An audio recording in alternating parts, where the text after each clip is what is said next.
स्वागत है। आज हम एक ऐसे मामले पर विस्तार से चर्चा कर रहे हैं जिसने देश भर में और खासकर उत्तर प्रदेश में लाखों शिक्षकों और उनके परिवारों को काफी बेचैन कर रखा है। जी। ये मामला जुड़ा है उत्तर प्रदेश शिक्षक पात्रता परीक्षा यानी यूपी टेट की अनिवार्यता से। लेकिन अब ये सिर्फ एक परीक्षा पास करने या न करने का मुद्दा नहीं रह गया है। मतलब ये हजारों शिक्षकों के सम्मान, उनके अनुभव और हाँ, उनके रोजगार से जुड़ा एक बहुत संवेदनशील सवाल बन गया है। बिल्कुल, एक बड़ा जज्बाती मुद्दा है। हाँ, तो जो जानकारी हमारे पास है वो इस पूरे संघर्ष की एक तस्वीर पेश करती है। मतलब इसकी जड़ें कहाँ हैं, क्यों ये इतना भावनात्मक मुद्दा बन गया और इसमें जो लोग शामिल हैं उनके मन में आखिर चल क्या रहा है। मामला देश की सबसे बड़ी अदालत सुप्रीम कोर्ट तक पहुंच चुका है और आने वाली 28 अक्टूबर की तारीख वो इस कहानी में एक नया मोड़ ला सकती है, क्योंकि उस दिन इस पर एक अहम सुनवाई होनी है। हाँ, सबकी नजरें उसी पर टिकी हैं। तो आज हमारी कोशिश क्या रहेगी, हम ये समझने की कोशिश करेंगे कि ये पूरा विवाद आखिर शुरू कहाँ से हुआ। 2009 की वो कौन सी गाइडलाइन है जिस पर ये सब कुछ टिका हुआ है, और सबसे अहम, सुप्रीम कोर्ट का जो भी फैसला हो सकता है वो इन शिक्षकों और शायद देश की पूरी शिक्षा व्यवस्था के लिए क्या मायने रख सकता है। बिल्कुल, चलिए समझते हैं इसको। हाँ, तो कहानी की शुरुआत होती है साल 2009 से, जब NCTE यानी राष्ट्रीय अध्यापक शिक्षा परिषद उसने एक नई गाइडलाइन जारी की। जी, NCTE ये वही संस्था है जो टीचर्स की ट्रेनिंग और योग्यता के मानक तय करती है पूरे देश में। हाँ बिल्कुल, मतलब कौन पढ़ा सकता है, क्या क्वालिफिकेशन चाहिए, ये सब। तो इस 2009 की गाइडलाइन में एक बड़ी बात कही गई। क्या? कि सरकारी स्कूलों में पढ़ाने वाले हर शिक्षक के लिए टेट यानी शिक्षक पात्रता परीक्षा उसे पास करना अनिवार्य होगा, कंपल्सरी। अच्छा, मतलब ये एक मिनिमम क्वालिफिकेशन टेस्ट जैसा हो गया। हाँ, कुछ वैसा ही। पर यहीं से एक बड़ा सवाल और एक बड़ी दुविधा खड़ी हुई। बिल्कुल, और ये सवाल उन हजारों शिक्षकों के लिए सबसे ज्यादा अहम था जो इस 2009 की गाइडलाइन के आने से पहले से ही उत्तर प्रदेश के स्कूलों में पढ़ा रहे थे। सही बात है। सोचिए, ये वो शिक्षक हैं जो शायद सालों से, कुछ तो मतलब दशकों से अपनी सेवाएं दे रहे थे। बच्चों की न जाने कितनी पीढ़ियों को पढ़ाया था उन्होंने। अब सवाल ये उठा कि क्या ये नया नियम जो शायद भविष्य की भर्तियों के लिए ठीक था, क्या ये उन पर भी वैसे ही लागू होना चाहिए? क्या उनके इतने सालों के अनुभव का कोई मोल नहीं? हाँ, यही तो असल मुद्दा है। यहीं से आप कह सकते हैं इस कानूनी और जज्बाती लड़ाई की नींव पड़ी। ये एक तरह का टकराव था, मतलब मानकीकरण यानी स्टैंडर्डाइजेशन की जरूरत और जो अनुभव है उसके सम्मान के बीच। ये तो सचमुच एक बहुत अजीब और मुश्किल स्थिति है। मतलब आप सोचिए, आप सालों तक पूरी लगन से पढ़ा रहे हैं, बच्चों का भविष्य बना रहे हैं जी। और फिर अचानक एक नियम आता है जो एक तरह से कहता है कि शायद आप अब योग्य नहीं है जब तक आप एक नई परीक्षा पास न कर लें। बिल्कुल, और जो जानकारी हमारे पास है उससे भी यही पता चलता है। प्रभावित शिक्षकों की बातों में एक गहरा दर्द है, एक तरह की हताशा है जो साफ झलकती है। हाँ, उनकी एक आम भावना जो बार बार सामने आ रही है वो कुछ इसी तरह की है कि भाई, हमने अपनी जवानी स्कूलों को दे दी, हमने बच्चों को पढ़ाया, समाज बनाने में मदद की, पर आज हमें ही हमारी पहचान से, हमारी शिक्षक की मान्यता से बाहर किया जा रहा है। तो ये अब सिर्फ नौकरी बचाने की लड़ाई नहीं रही है, ये उनके सालों के समर्पण, उनके अनुभव और उनके योगदान को मान्यता दिलाने की, अपने सम्मान को बचाने की लड़ाई बन चुकी है। उन्हें लग रहा है कि सिस्टम उनके साथ नाइंसाफी कर रहा है। हाँ, और इसी अन्याय की भावना ने इस लड़ाई को शायद और बल दिया है। ये लड़ाई सिर्फ मतलब डिपार्टमेंटल मेमो या शिक्षा निदेशालय तक सीमित नहीं रही। नहीं, बिल्कुल नहीं। ये पहले निचली अदालतों में लड़ी गई, फिर हाई कोर्ट पहुंची और अब ये देश की सर्वोच्च अदालत सुप्रीम कोर्ट के दरवाजे पर है। और हाल ही में एक रिव्यू पिटिशन भी दायर हुई है ना। हाँ, इसका मतलब है कि सुप्रीम कोर्ट से ये अनुरोध किया गया है कि वो इस मामले से जुड़े अपने ही किसी पिछले फैसले पर दोबारा विचार करें, नई दलीलों और परिस्थितियों को देखते हुए। अच्छा। और जब भारत के मुख्य न्यायाधीश मतलब CJI की अध्यक्षता वाली बेंच ने इस पुनर्याचिका को स्वीकार किया, यानी इस मामले का संज्ञान लिया और इससे सुनवाई के योग्य माना, हाँ, तो देश भर के उन हजारों प्रभावित शिक्षकों में एक नई उम्मीद जगी, एक आशा की किरण दिखी उन्हें। स्वाभाविक है। उन्हें लगा कि शायद इस बार उनकी आवाज सही जगह पर सुनी जाएगी और उन्हें इंसाफ मिलेगा।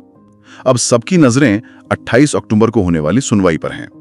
ये इस लंबे संघर्ष में एक बहुत अहम पड़ाव साबित हो सकती है। और ये संघर्ष सिर्फ अदालती कमरों तक ही सीमित नहीं रहा है, जैसा आप कह रहे थे। इसकी गूंज हमें सड़कों पर भी साफ सुनाई दी है। हाँ बिल्कुल। जानकारी बताती है कि उत्तर प्रदेश की राजधानी लखनऊ हो या शिक्षा का केंद्र माना जाने वाला प्रयागराज हो या फिर देश की राजधानी दिल्ली, हर जगह शिक्षकों ने अपनी मांगों को लेकर प्रदर्शन किए हैं। जी। शांतिपूर्ण धरने हुए हैं, रैलियां निकाली गई हैं। उनके हाथों में बैनर होते हैं जिन पर लिखा होता है, टेट से छूट हमारा अधिकार, अनुभव का सम्मान करो, न्याय चाहिए। ये सब देखा है हमने। और ये विरोध सिर्फ जमीनी स्तर पर ही नहीं है, डिजिटल दुनिया में भी ये लड़ाई चल रही है। सोशल मीडिया पर #टेट छूट, #justice for teachers, #old teachers matter, #UP TET decision जैसे हैशटैग वो लगातार ट्रेंड करते रहे हैं। हाँ, सोशल मीडिया पर भी काफी एक्टिव रहे हैं ये लोग। तो ये सब दिखाता है कि ये मुद्दा किसी एक छोटे ग्रुप का नहीं है, बल्कि जमीनी स्तर पर कितना गहरा है और कितने सारे लोगों की जिंदगियों को सीधे तौर पर प्रभावित कर रहा है। बिल्कुल। और अगर हम इस पूरे मामले को थोड़ा और बड़े परिप्रेक्ष्य में रखकर देखें, मतलब लार्जर पिक्चर देखें, हाँ, तो सुप्रीम कोर्ट का जो भी फैसला इस मामले में आएगा, उसका असर सिर्फ इन प्रभावित शिक्षकों के भविष्य तक ही सीमित नहीं रहेगा। अच्छा, मतलब इसके और भी प्रभाव होंगे। जी हाँ, इसके दूरगामी परिणाम हो सकते हैं जो देश की पूरी शिक्षा नीति और भविष्य में नियम कानून बनाने की जो प्रक्रिया है उसको भी प्रभावित कर सकते हैं। कैसे, जरा समझाइए। देखिए, मान लीजिए एक पल के लिए सोचते हैं कि अगर अदालत ये मान लेती है कि भाई 2009 की गाइडलाइन से पहले जो शिक्षक नियुक्त हुए थे उन पर टेट की अनिवार्यता लागू नहीं होनी चाहिए, उन्हें इससे छूट मिल जाती है। ठीक है। तो इसका सबसे सीधा और सकारात्मक असर ये होगा कि हजारों शिक्षकों की नौकरियां बच जाएंगी। हाँ, ये तो बहुत बड़ी राहत होगी उनके लिए। बिल्कुल, ये उन शिक्षकों और उनके परिवारों के लिए बहुत बड़ी राहत होगी जो सालों से इस अनिश्चितता के साए में जी रहे थे। लेकिन इसमें कोई दूसरा पहलू भी है। कहानी का दूसरा पहलू भी है जिस पे गौर करना जरूरी है। अगर ऐसी छूट मिलती है तो ये पॉलिसी मेकर्स के लिए भी एक सबक होगा।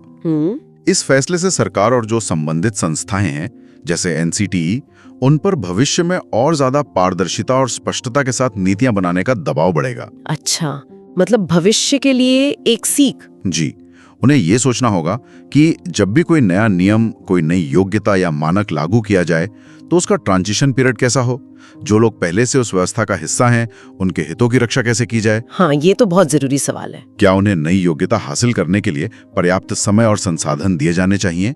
क्या ग्रैंडफादर क्लॉज जैसा कोई प्रावधान होना चाहिए जो पुराने कर्मचारियों को नए नियमों से छूट दे? ग्रैंडफादर क्लॉज मतलब जो पहले से है उन पर नया नियम लागू ना हो। हाँ, कुछ वैसा ही। इसीलिए जैसा कि स्रोतों में भी इशारा किया गया है, ये फैसला सिर्फ UP टेट तक सीमित न रहकर एक नजीर या कह लीजिए एक मील का पत्थर साबित हो सकता है। ये भविष्य में होने वाले नीतिगत बदलावों, चाहे वो शिक्षा में हो या किसी और क्षेत्र में, उनको लागू करने के तरीके पर एक मिसाल पेश कर सकता है। ये तय कर सकता है कि सुधारों को कैसे लागू किया जाए ताकि वो प्रभावी भी हो और न्यायपूर्ण भी। तो कुल मिलाकर इस सब का मतलब क्या निकलता है? जैसा हमने इस पूरी चर्चा में देखा और जैसा जानकारी से भी साफ हो रहा है, ये मामला सिर्फ एक परीक्षा पास करने या न करने या किसी नियम की तकनीकी बारीकियों का नहीं है। नहीं, बिल्कुल नहीं। ये उससे कहीं ज्यादा गहरा और मानवीय मुद्दा बन चुका है।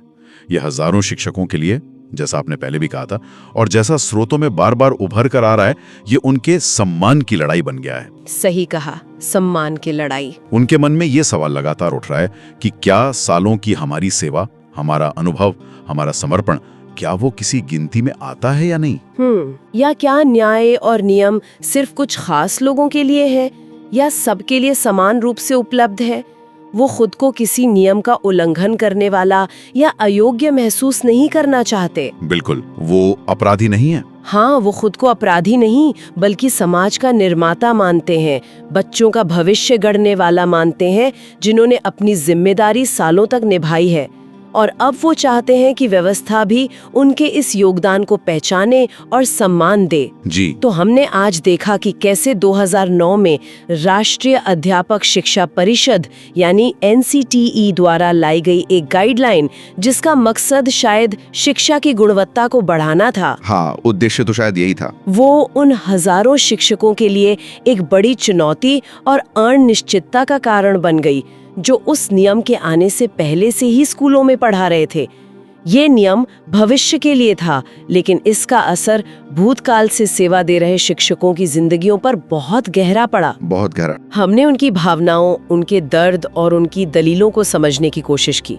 हमने उनके संघर्ष को देखा, जो अदालतों के चक्कर काटने से लेकर सड़कों पर उतरकर अपनी आवाज बुलंद करने तक फैला हुआ है। जी, लखनऊ, प्रयागराज, दिल्ली। हाँ, कई शहरों ने उनके प्रदर्शन देखे और सोशल मीडिया पर भी उनकी आवाज गूंजती रही है।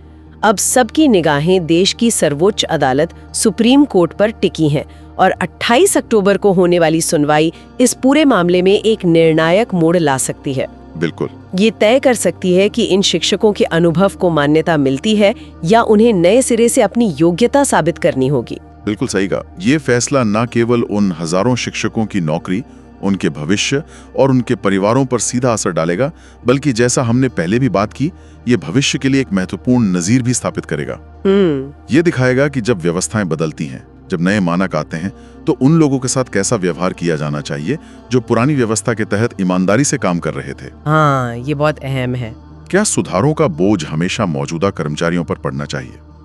यह पारदर्शिता, निष्पक्षता और जिसे कहते हैं संक्रमणकालीन न्याय, उसके सिद्धांतों को शिक्षा नीति के संदर्भ में कैसे लागू किया जाए, इस पर एक अहम टिप्पणी होगी ये फैसला। संक्रमणकालीन न्याय। हाँ। अच्छा शब्द है इसके लिए। जी। और ये सब हमें एक बड़े और बुनियादी सवाल पर सोचने को मजबूर करता है, जिस पर शायद पॉलिसी मेकर्स और हम सबको विचार करने की जरूरत है। क्या सवाल है वो? सवाल ये है कि कोई भी व्यवस्था, चाहे वो शिक्षा की हो, स्वास्थ्य की हो या किसी और क्षेत्र की, समय के साथ अपने मानकों को कैसे बेहतर बना सकती है, गुणवत्ता कैसे बढ़ा सकती है। हाँ, बिना उन लोगों को अनजाने में या अन्यायपूर्ण तरीके से दंडित किए जिन्होंने पूरी ईमानदारी से पिछले यानी उस समय लागू मानकों को पूरा किया था और सालों तक सेवा दी थी। ये बहुत मुश्किल संतुलन है। बिल्कुल। अनुभव और मानकीकरण यानी स्टैंडर्डाइजेशन के बीच ये जो एक तनाव है, इसका सही संतुलन कैसे साधा जाए, ये एक बड़ी चुनौती है।